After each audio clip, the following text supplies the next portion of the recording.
Here's one from the LATimes.com.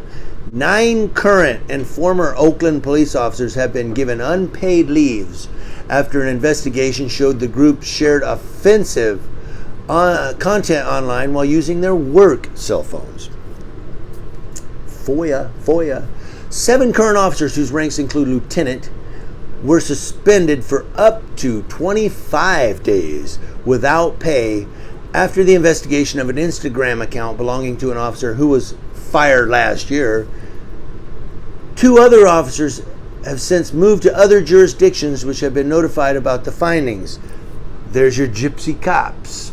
Other jurisdictions. See, there's your gypsy cop. Oh man, I'm gonna get fired? Hey, let's go down to Los Angeles and apply in the LAPD.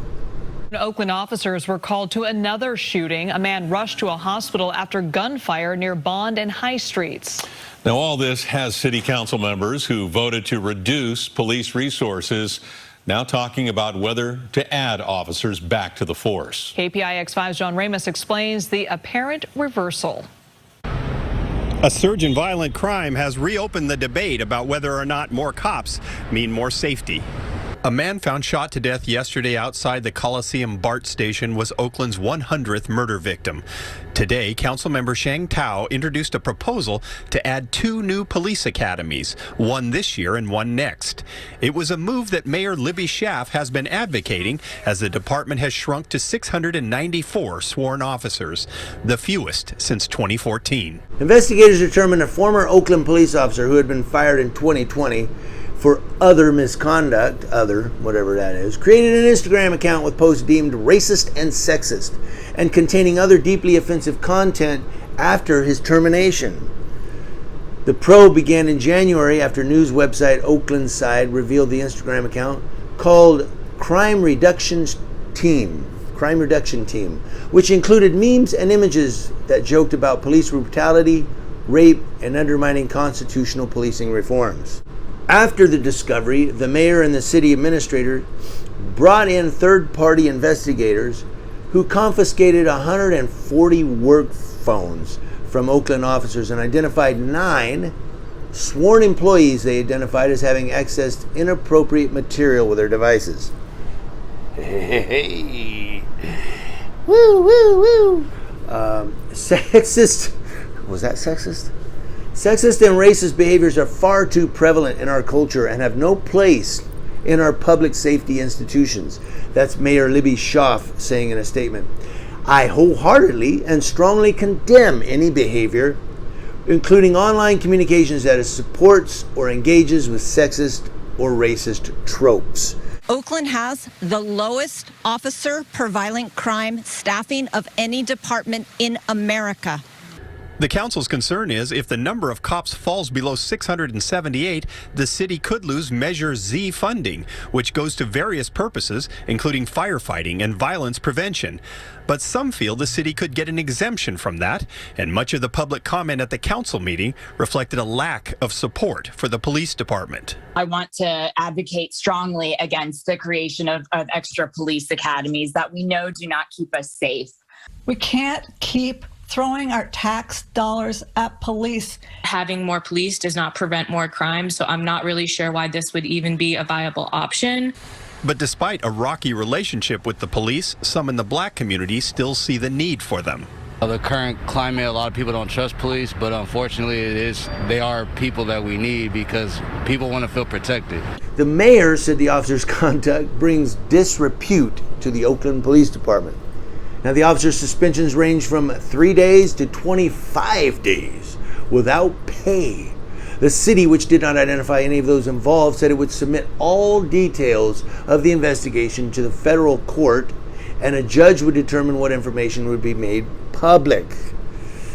Is that because of the federal, I was trying to think of the FCC? The FCC won't let me be. That's because the cops aren't me. I don't know. The action comes as the Oakland Police Department is trying to move away from nearly 2 decades of federal court monitoring that has stretched on as the department has been engulfed in a series of sex and police misconduct scandals. But even if the council decides to create the new academy classes, Oakland Police Officers Association President Barry Donnellan says it won't be nearly enough. He says the academies take a year and a half to produce a maximum of 45 new officers. But the department is currently losing an average of 10 officers per month. He says they're not retiring, they're leaving to work someplace else. They're not valued. They're not valued by the city council. They're demonized, they're vilified. Oakland police officers seem to be blamed for all the ills in the city, yet there's so few of us. And as the city debates the value of police, the onslaught of violence continues. In Oakland, John Ramos, KPIX 5. Despite that monitoring, which stems from a 2003 civil rights settlement, Oakland officers were among a group of East Bay police charged with sexually exploiting a teenage girl in 2016. Wow. The Federal Monitor also found the department mishandled an investigation into the 2018 killing of Joshua Pollock. He had been lying unconscious on the ground between two houses with a handgun nearby, but eventually woke up and moved. He was shot by 5 officers who subsequently all lost their jobs and are challenging their termination in court. So this guy was sleeping, there's a gun. Oh, he's got a gun! Whoa, that was close. He woke up. I don't know. It's like the guy in Taco Bell, remember?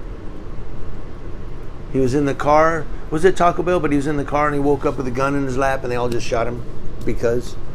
A U.S. District Court Judge William Orrick said he will consider the department's handling of the investigation into the Instagram scandal in deciding whether to end federal oversight. Well, they shouldn't.